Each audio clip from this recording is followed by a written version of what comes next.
Hello, welcome to Lakshmi ప్రభు లాక్స్. నేను మీ లక్ష్మి. మీరందరూ ఎలా ఉన్నా? నేనైతే చాలా బాగున్నా. మీరు కూడా బాగుండాలని కోరుకుంటున్నా. ఈ రోజు మంచి రెసిపీతో వచ్చా. అది ఏంటంటే మటన్ గ్రేవీ ఎలా చేయాలో చూపిస్తా. దానికి ఏమేమి కావాలో చూద్దాం రండి. 1/2 కేజీ మటన్ తీసుకున్నాండి. వెల్లుల్లి పేస్ట్, గసాల కొబ్బరి పౌడర్ చేసి పెట్టాను, ఉప్పు, కారం, గరం మసాలా, పసుపు, ఉల్లిపాయ, పచ్చిమిరపకాయలు, టమాటా, మెంతికూర, కొత్తిమీర.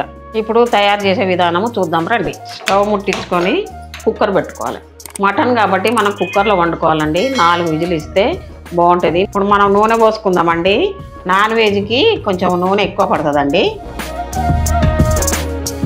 నూనె వేడెక్కిందండి. ఉల్లిపాయలు, పచ్చిమిరపకాయలు వేసుకోవాలి.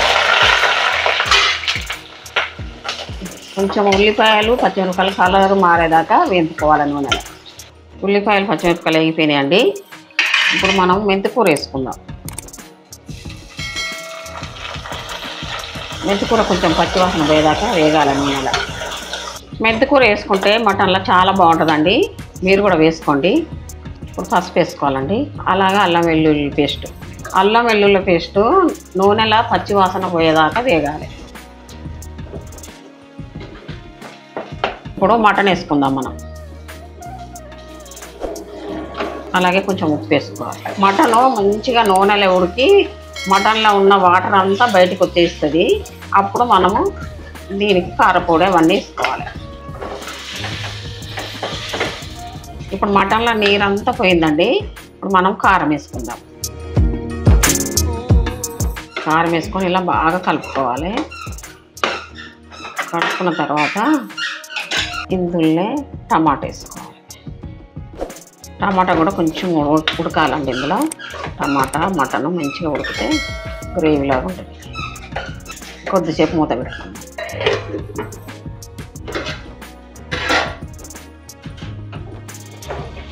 ఉడికిపోయిందండి కొంచెము.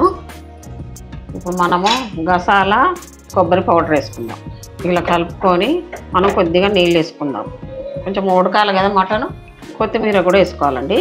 కొత్తిమీర ఎందుకు వేస్తానంటే మంచిగా ఇది కుక్కర్ పెడతాం కదా, ఉడికిపోయి దాని రసం ఇందులో దిగేసి మంచిగా టేస్ట్ ఉంటుంది మటన్ కూర. ఇప్పుడు ఇందులో కొద్దిగా నీళ్ళు పోసుకుందాం గ్రేవీ గురించి.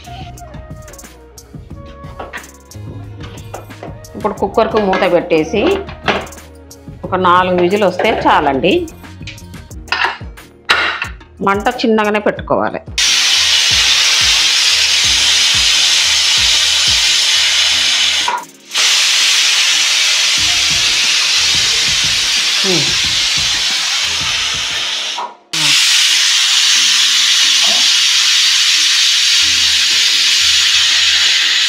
నాలుగు విజిల్ వచ్చినాయండి. స్టవ్ బంద్ చేసుకుందాం.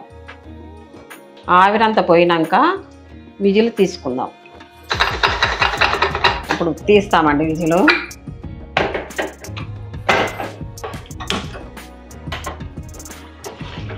ఇలా గ్రేవీ లాగా మంచిగా ఉడికిపోయిందండి. కొద్దిగా మనం ఇందులో గరం మసాలా వేసుకుందాం.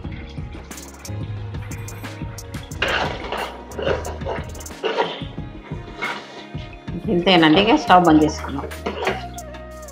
ఇలా గ్రేవీ లాగండి. ఇలా వస్తుంది. చాలా బాగుంటుందండి. చపాతీకి, జొన్న రొట్టెకు, రైస్కు సూపర్ టేస్ట్గా ఉంటుంది. మటన్ కూర రాని వాళ్ళు కూడా ఈజీగా చేసుకోవచ్చండి. మనం ఒక బౌల్లో వేసుకుందాం మటన్ కర్రీ. ఎంత బాగుంది చూడండి గ్రేవీ. కొంచెం కొత్తిమీర వేసుకోవాలి. ఇంతేనండి. మటన్ గ్రేవీ కర్రీ రెడీ అయిపోయింది. మీరు కూడా చేసుకొని టేస్ట్ చేసి ఎలా ఉందో కామెంట్ బాక్స్లో తెలపండి. లైక్ చేయండి, షేర్ చేయండి. మన ఛానల్ను సబ్స్క్రైబ్ చేసుకోండి. మరో మంచి వంటతో మీ ముందుకు వస్తా. బాయ్.